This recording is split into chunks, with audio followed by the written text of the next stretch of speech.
Yes, sir. What's happening? What's happening? I'm chilling, brother. It's good to see you. It's been a minute since I Yeah, saw. I think I've likewise, been like brother. 5 years since I saw you. Yeah. What have you been up to? Working hard. Working hard. Thinking smart.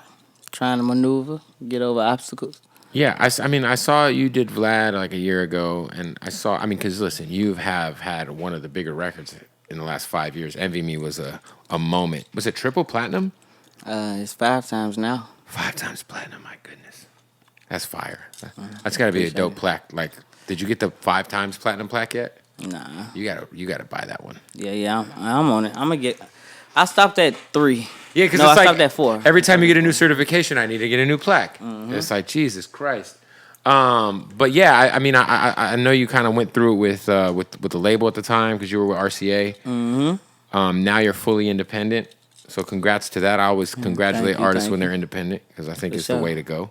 Finally free type shit. What was the uphill battle for you with, because from a fan's perspective, a lot of people be like, what happened to Cowboy? You know what I'm saying? So what's been going on, and what was kind of some of the things you had to go through with getting out of that deal and trying to move on and get this music out that you're sitting on? Well, I would say one of the bigger problems was like the back end business. You know what I'm saying? Like getting like different personalities to see eye to eye, things like that to actually get the ball rolling. That was very difficult in my situation. You know what I'm saying? In terms of just like agreeing on what to put out, agreeing on when to put it out. Yeah. Yeah. So from a fan's perspective, it looks like Cal ain't working or he don't Right. care about us type.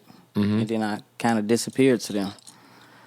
I mean, that's what I was like, what happened to Cowboy? My boy had hit me, and I was like, oh, because I remember you did the Vlad interview that went viral for other reasons. Yeah, But just a lot of the BS behind closed doors just slowed down the consistency and the flow. And that's yeah, just because what it people don't was. understand, like, when you're on a major label, it is very much a mutual relationship. So in their eyes, per your contract, if you turn a body of work in and we release it, I owe you money. Here's an advance for that album, right? So in their eyes, their perspective is, well, we got to feel good about whatever this is. We got to agree on if we feel strong about all these records, and then that's when you got to catch a moment and force their hand almost. Right. You know what I'm saying? So there is always that gridlock on the major label side. Yeah. So that's just what it was for Yeah, real. for sure. And I figured it out. I got up out of there. And now we working. Was it easy to get well, obviously it wasn't easy to get your release, but tell me about that process of getting released off of It took a label. couple years. Yeah. Took a little money. Took a strong support system. Did you have to buy yourself out? Not necessarily, no. Okay. But I had to just let a lot of things go, Yeah. if you get what I mean. In terms of like some of your music you recorded on their dime. Yeah. So if like you record music on their dime, we might not ever hear that music. But do they still have the right? Jesus, sorry. Do they still have the right to release that music, or is it just like, hey, this is us? You know what I'm saying? Like, you go do your thing.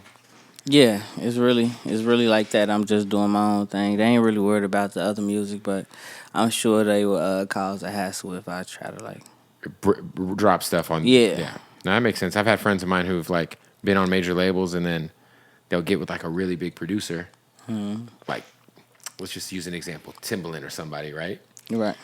And then they get off of the label, but they still got all these unreleased songs with like these giant producers, and they're like,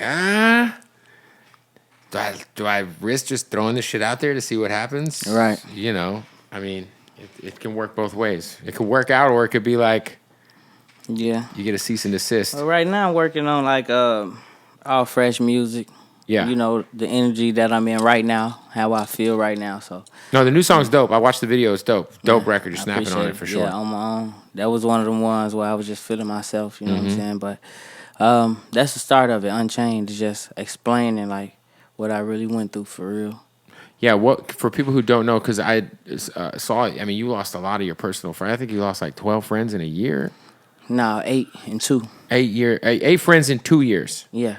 So that's got to be like 3 of them was family members. An older cousin, a younger cousin, and a cousin around my age. For real. It's crazy because we hear that same story coming from so many people from your city, right? And it's like, you know, G Herbo has a song called PTSD, and he talks a lot about like the mental strength you have to be from where he's from, where you're from. You know what I'm saying? And to deal with so much loss and so much hurt. Like, do you ever feel like you had an opportunity to really mourn? Yeah, behind closed doors when you were by yourself. You know what I'm saying? But you grow. I mean, numb to it. You know what I'm saying? You get used to it. I wouldn't say numb to it because you still care, but no, but it's you used to it. Yeah, you can get. I mean, it's something you can get used to. If you get, there's women out here who are getting cheated on by the same guy for a decade who I know, and I'm like, well, you're just used to it at this point. Like, you don't even care anymore. Like, you like shit happens to you, and unfortunately, no matter how traumatic it is, like you're kind of conditioned to deal with it. You know what I'm saying? Yeah. I always say it could be worse. I mean, everything could always be worse. So, shit, 100%. deal with it. Do you ever feel like you have ever like consider maybe hitting therapy, talking out some of your shit like that? I tried that before. Oh, you did? Yeah, like talking to somebody all the time. It worked a little bit. It's cool. Yeah. But I'd rather just do music for real. Like, that is your therapy. Yeah, that's what it is. I love that. This album you're about to release is your first album as an independent artist, right? Which is a big deal. Yeah. This is a new space for you to be who you are with a 5 times platinum record, and now you're able to kind of move freely. You're able to kind of call the shots, do what you want to do. How does it feel? Like is it something? There's got to be like a cool, just energy to that. Yeah.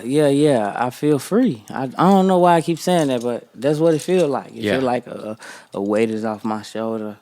You know, I get to see certain things. You know what I'm saying? I get to move how I want to. I mean, it's just a better positive energy all the way around. You know what I'm saying? Mm-hmm. That's how I feel. You know what I'm saying? So I'm excited for it. I was gonna say, what would you say was your biggest for people who think you just disappeared? What would you attribute that to? The reason of that is it the label thing, or is it just like what's the reason why we haven't gotten a lot of music from you in the last few years?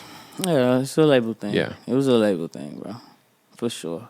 Is it hard to still stay motivated if you feel like you're kind of like, no? I'm still living. Yeah. You know, my 2 feet still move. You know what I'm saying? So, I mean, I'm grateful for that. Yeah. And I can work and I can grind. I can do what I want to do still. So, I love it, man. I ain't tripping. I always stay motivated.